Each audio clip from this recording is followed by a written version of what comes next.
Mga bro, mukhang lalong tumitibay ang alyansa ng Pilipinas at United States dahil pinag-aaralan na ngayon ang posibilidad ng pag-deploy ng mas maraming missile systems at iba pang defense equipment sa bansa.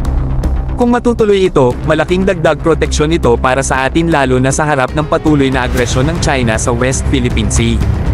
Isipin nyo, mga bro, kung magkakaroon tayo ng dagdag na US missile batteries dito, hindi lang deterrence ang dala nito kundi actual strike capability na pwedeng bumangga sa mga nagtatangkang mang-invade. Sa madaling salita, mas nagiging credible ang ating depensa dahil hindi lang tayo umaasa sa barko o eroplano, kundi meron na ring long-range systems na kayang pumihil sa kahit sinong susubok. Pero hindi lang ito tungkol sa hardware. Ang presensya ng US missile system sa Pilipinas ay malinaw na mensahe, hindi tayo nag-iisa. Kasama natin ang isang global superpower na may obligasyon na tumulong kung tayo ay atakihin.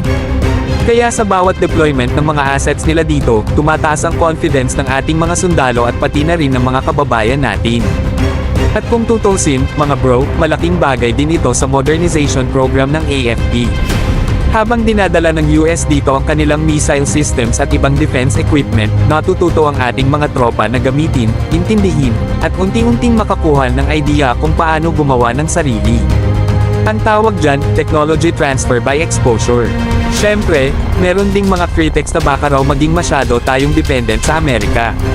Pero isipin nyo rin, sa ngayon, kailangan natin ng mabilisang solusyon habang tinatayo pa lang natin ang sariling missile at defense capabilities.